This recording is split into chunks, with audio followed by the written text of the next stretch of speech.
Welcome to basics news. ముఖ్యమంత్రి పనితీరుపై ప్రజల అభిప్రాయం జీరో. మాజీ ఎమ్మెల్యే గండ్ర. ఎకరాకు 15,000 రూపాయలు రైతు భరోసా ఎక్కడ? పూర్తి స్థాయి రుణమాఫీ ఎక్కడ?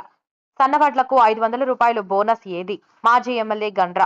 భూపాలపల్లి మున్సిపాలిటీ పరిధిలోని ప్రజల సమస్యలను తెలుసుకుంటూ బీఆర్ఎస్ పార్టీ బలోపేతానికి కృషి చేసే విధంగా మా కార్యాచరణ రూపొందించుకున్నాం. అందులో భాగంగా 7వ వార్డు, 24వ వార్డుల్లో వార్డు పర్యటన కార్యక్రమాన్ని మొదలు పెట్టడం జరిగింది. విలేకరుల సమావేశంలో మాజీ ఎమ్మెల్యే గండ్ర మాట్లాడుతూ, రేవంత్ రెడ్డి ఈ మధ్య కాలంలో తన పాలన ఎంత గొప్పగా ఉందో తెలుసుకోవడం కొరకు ఒక సర్వే చేయిస్తే ప్రజలు ఆయన పరిపాలనకి 0 మార్కులేసి ఫెయిల్ చేస్తారు.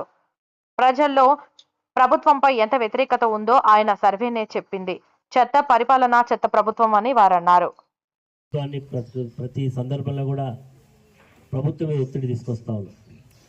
చివరికి రాజ్యాంగబద్ధంగా రేపు ఇప్పటికే సర్పంచుల యొక్క పదవీ కాలం ముగిసి దాదాపు 11 నెలలు దాదాపు అయిపోయింది.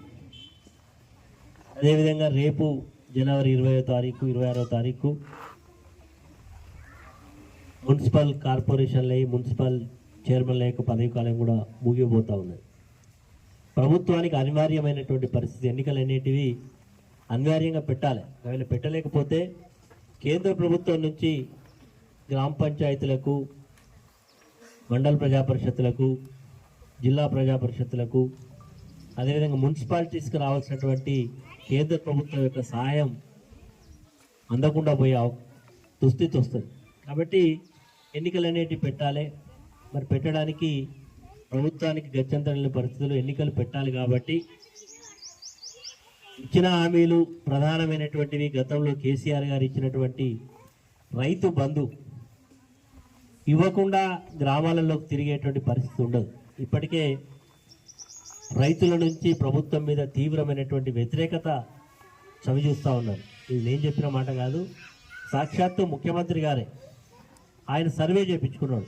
మా ప్రభుత్వం యొక్క పనితీరు ఎలా ఉన్నది అంటే ప్రజలందరూ కూడా ఫెయిల్ మార్కులు వేసేసింది. ఈ ప్రభుత్వానికి మరి ప్రజలలో పూర్తి వ్యతిరేకత ఉందని ఆయన ఎవరైతే ఈ ఏజెన్సీతో అయితే సర్వే చేయించుకున్నాడో వాళ్ళందరూ కూడా మీ ప్రభుత్వం తీరు పట్ల బాగాలేదు, మీ పట్ల ప్రజలు ఆగ్రహంతో ఉన్నారని చెప్పినప్పుడు గత్యంతరలేని పరిస్థితులలో నిన్న క్యాబినెట్ సమావేశం పెట్టి ఆ రోజు అన్నాడు రేవంత్ రెడ్డి గారు,